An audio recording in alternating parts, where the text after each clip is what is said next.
Greetings, everyone.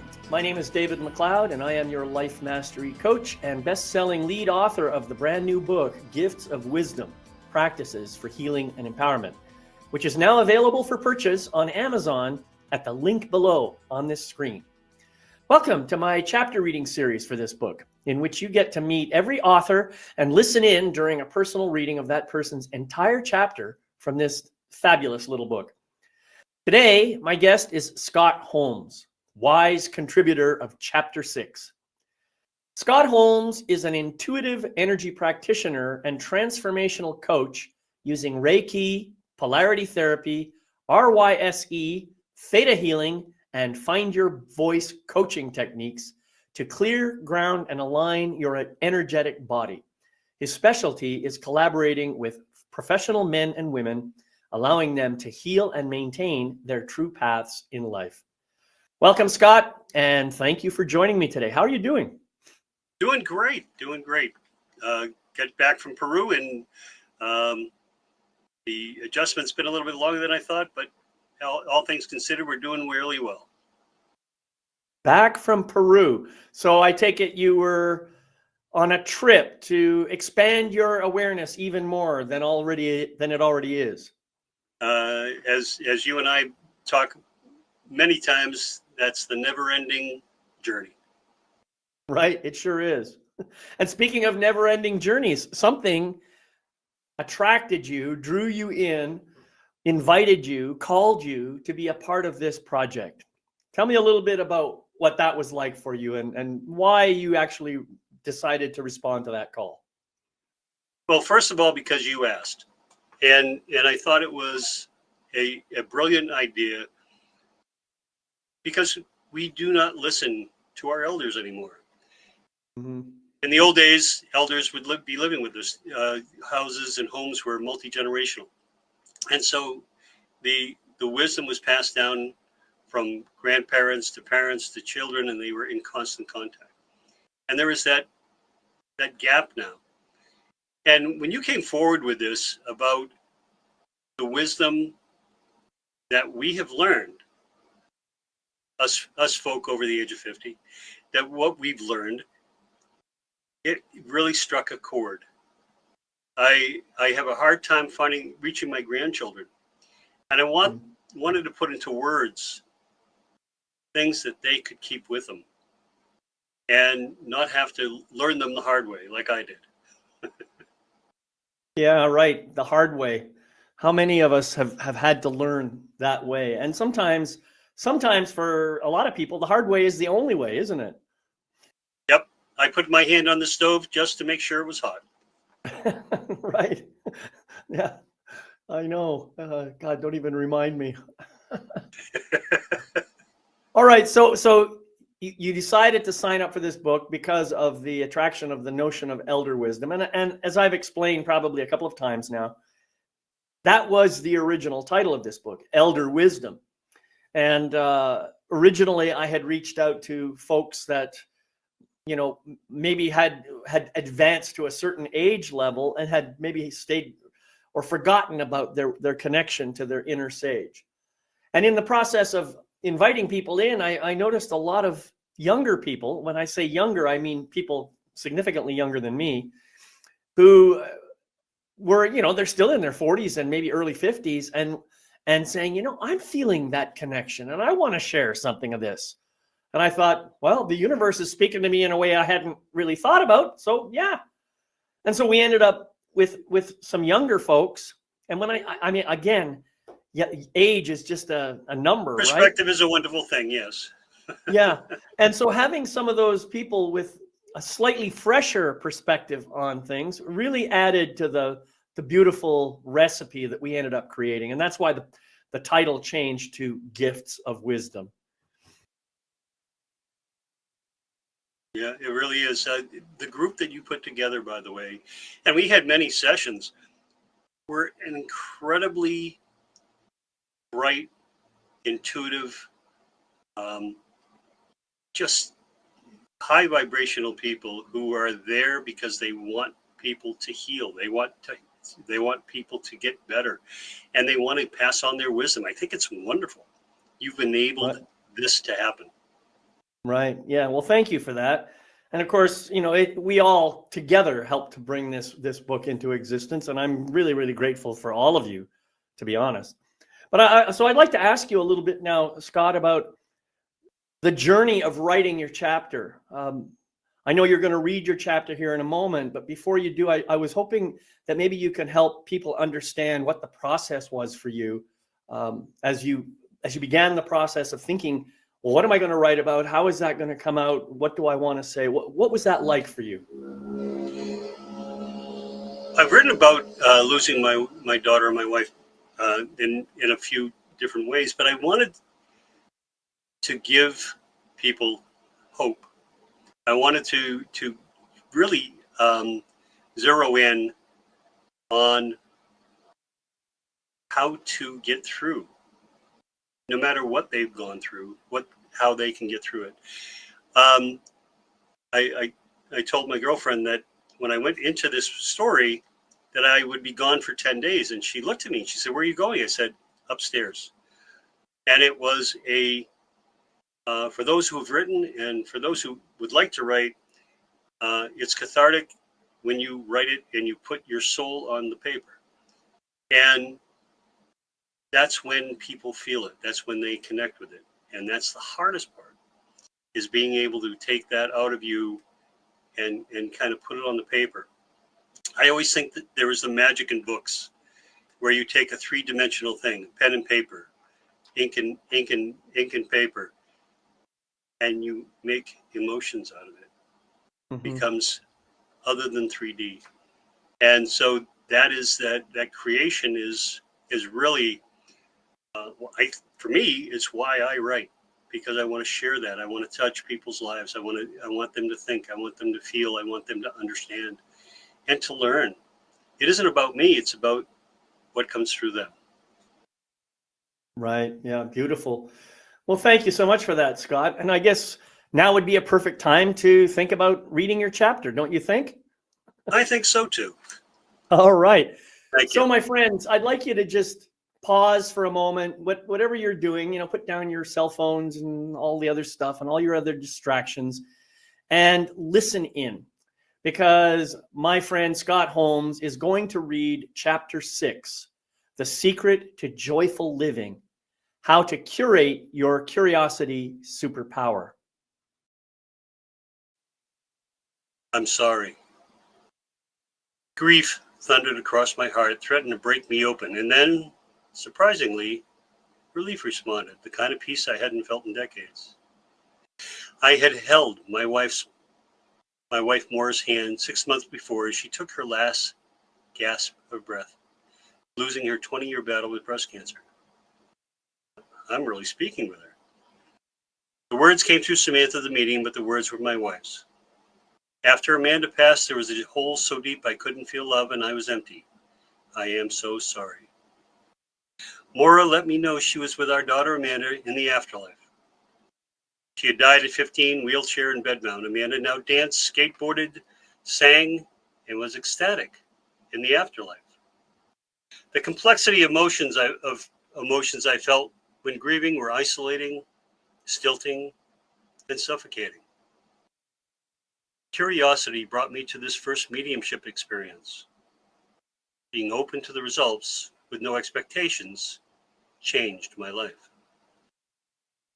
Curiosity will conquer fear more than bravery will, from James Stevenson. And he said, instead of trying to summon up the courage, summon up curiosity. Love is the strongest force I've known, and I would contend curiosity is the second most powerful. When comfortable in my own skin, people see me as rare, unusual, or just a pain in the ass. It may be their judgment that keeps them at a distance. Curiosity brings them closer. What curiosity has been for me: being called to meditate and find my lost soul parts at the altar of a 40-foot golden Buddha in a Burmese temple in Penang, Malaysia. Finding the all, or the source, in walking meditation as I hiked the Himalaya in India near the Tibet border. zip lining down the mile-long mountain track on a dare with my granddaughter.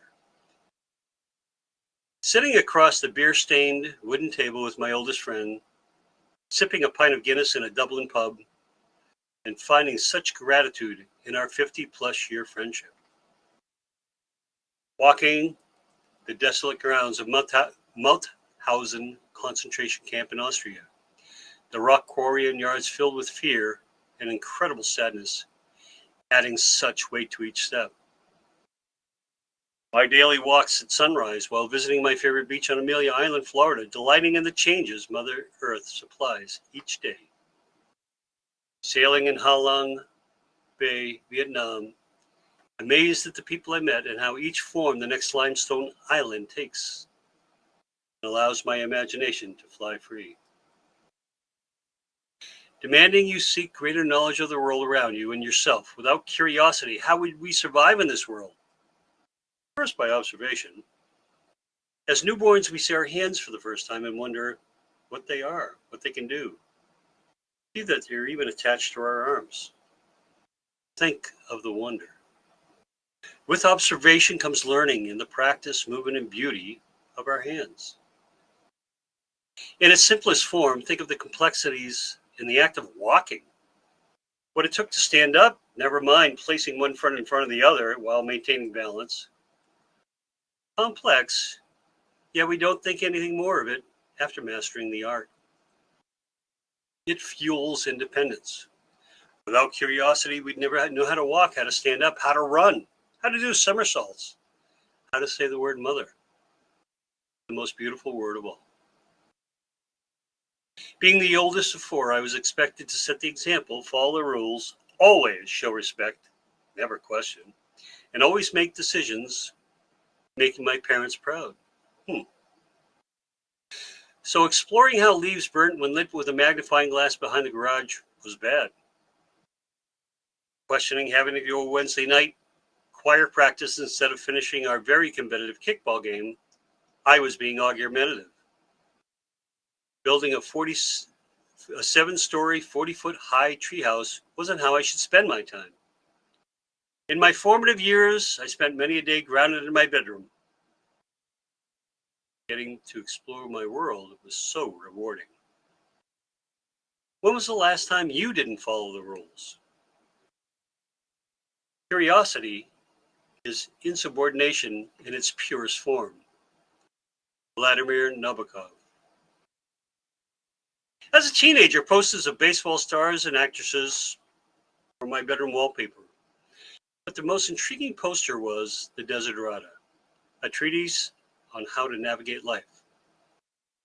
Its first line was, "Go placidly amid the noise and haste, and remember what peace there may be in silence." It took me until 60 to fully understand what that meant. Calm, grounded, at peace within myself without distraction, allowing me to be present. Quote, once we believe in ourselves, we can risk curiosity, wonder, spontaneous delight, or any experience that reveals the human spirit. E. Cummings, by the way, one of my favorite authors. Yes, curiosity rests on a fundamental belief that the human spirit is a blessing to be experienced, not protected. Curiosity can be the fuel you use to move forward. I've been stuck at different phases of life asking the ever-present question, what is the meaning of life?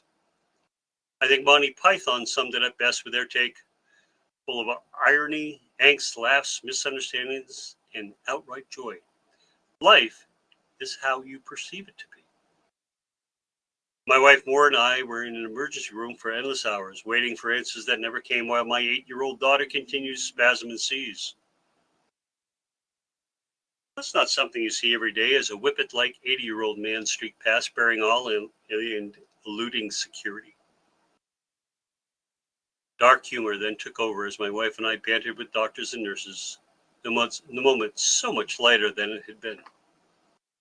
During some of life's scariest moments, in most helpless times, humor mixed with curiosity was the life preserver of sanity in those perilous situations.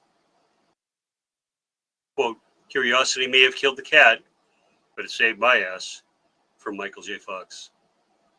Finding ways to enhance and maintain our daughter's quality of life while she was alive was challenging, and we constantly asked questions of the professionals around us. Embracing the situation and making the best of it, no matter how terrifying or overwhelming, allowed us to create the best answers. Looking back, I wouldn't change any decisions we made. No regrets. Looking at things from a different perspective gave us a lifeline to solve life as it unfolded. Have you forgiven yourself for decisions made years ago? Curiosity always questions, and in doing so, asks the toughest questions. Curiosity fuels learning. I wondered why I felt other people's aches and pains, knowing what they felt and what they needed. Taking a Reiki course opened the floodgates to understanding. Excitement grew as I understood the world, how it's made up of vibrations, and how I could tap into them. Reiki 2 followed, then polarity therapy, RISE training, Reiki Master certification, Theta healing, dozens of courses, summits, Zooms, retreats, and certifications. This all led me to a daily practice, a ritual, if you will.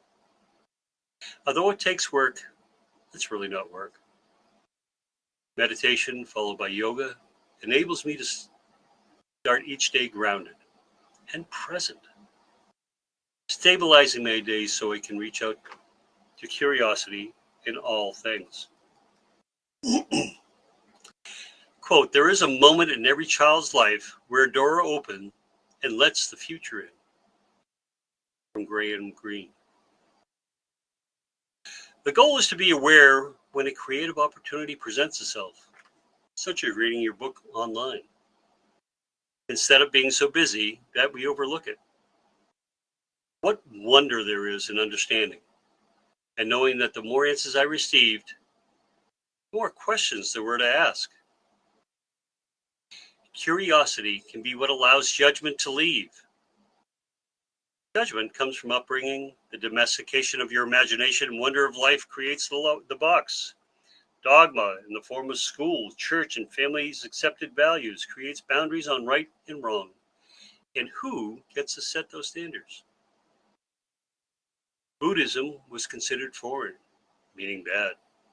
Taoism, Confucianism, Hindu, Muslim, Judaism, Orthodoxy of any sort were not understood nor tolerated.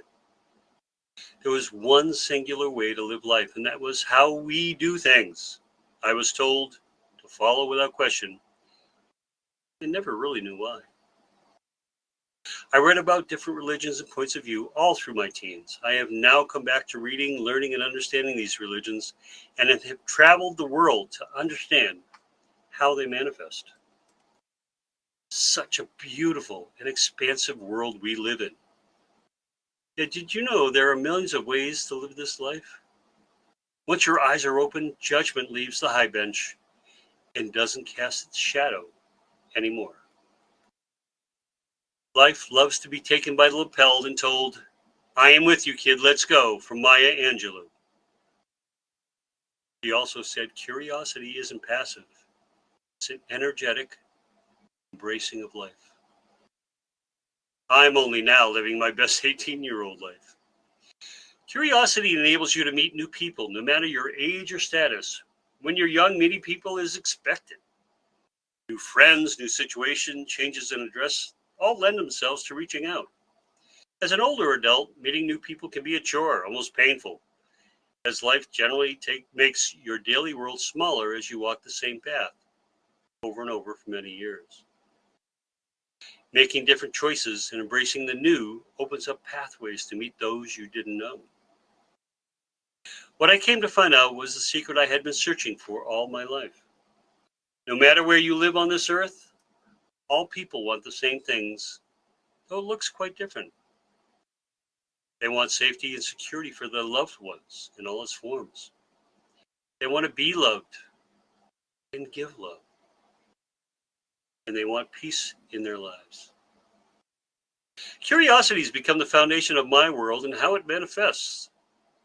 Curiosity is how I live with trust in this world Because I know my authentic self, I can trust the world I live in. Daily rituals of yoga, meditation, and healthy eating allow quiet amidst the noise and haste.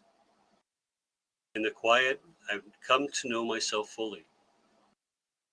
When curiosity takes hold and is used on a daily basis, it can help define those deepest parts of you.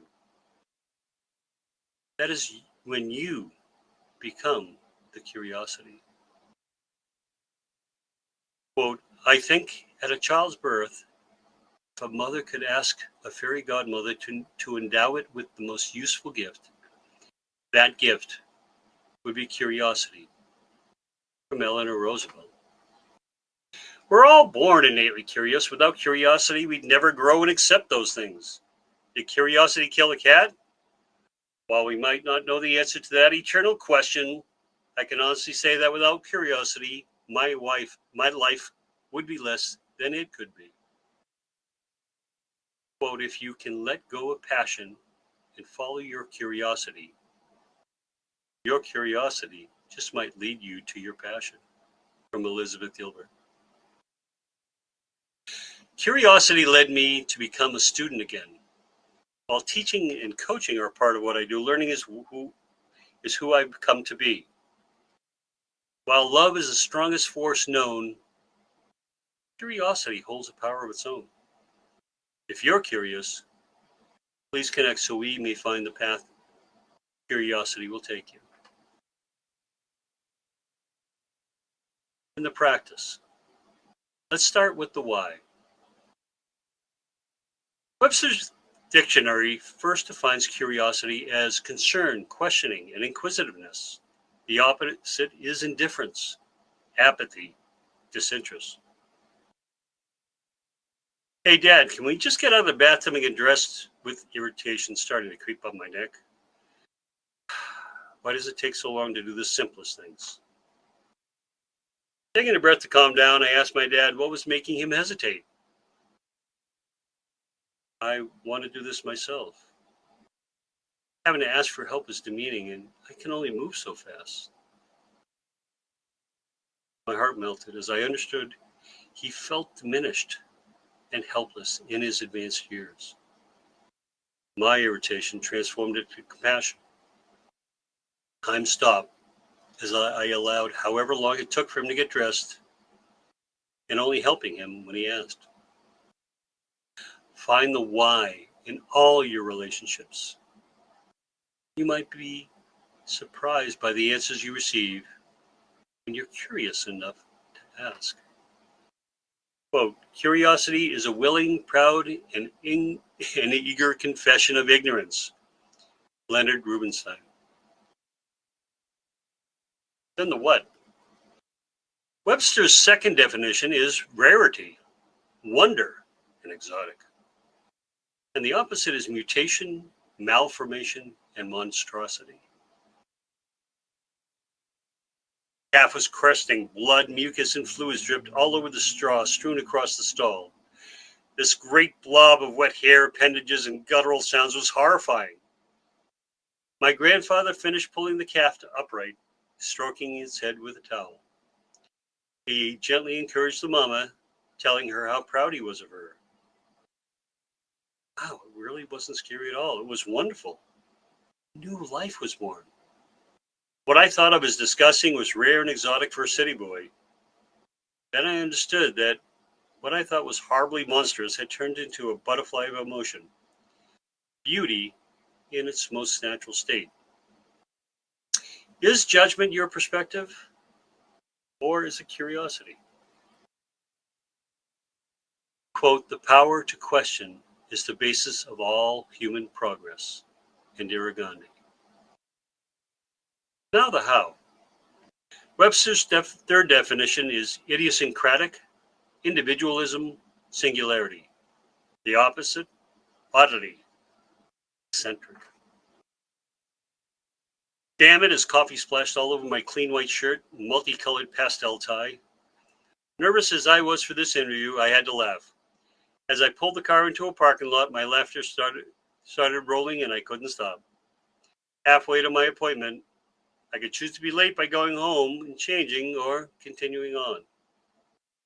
Sopping up everything I could with used takeout napkins, I decided to be on time, making it 5 minutes before they called my name. I strode in as if wearing a tuxedo. This is not my usual style, but my coffee decided to disagree with me on the way over. It won the argument. The 3 interviewers laughed as I caught them off guard, and the interview went on as planned. In accepting what was, I turned to curiosity, a stained shirt and tie, and to showing how I'd persevere through problems. What may initially be odd can make you stand out. Quote, it is always with excitement that I wake up in the morning wondering what my intuition will toss up to me, like gifts from the sea. Intuition tells the thinking mind where to look next, Jonas Salk. He also said creativity calls for us to honor intuitive nudges that are pointing us in new directions, pointing out new options. Finding and knowing your true, authentic self opens opportunities and gateways you could never imagine. Saying yes to curiosity is your superpower. Climb on the magic carpet of intuition and allow curiosity to take you further than you ever hoped. Let's take that journey together.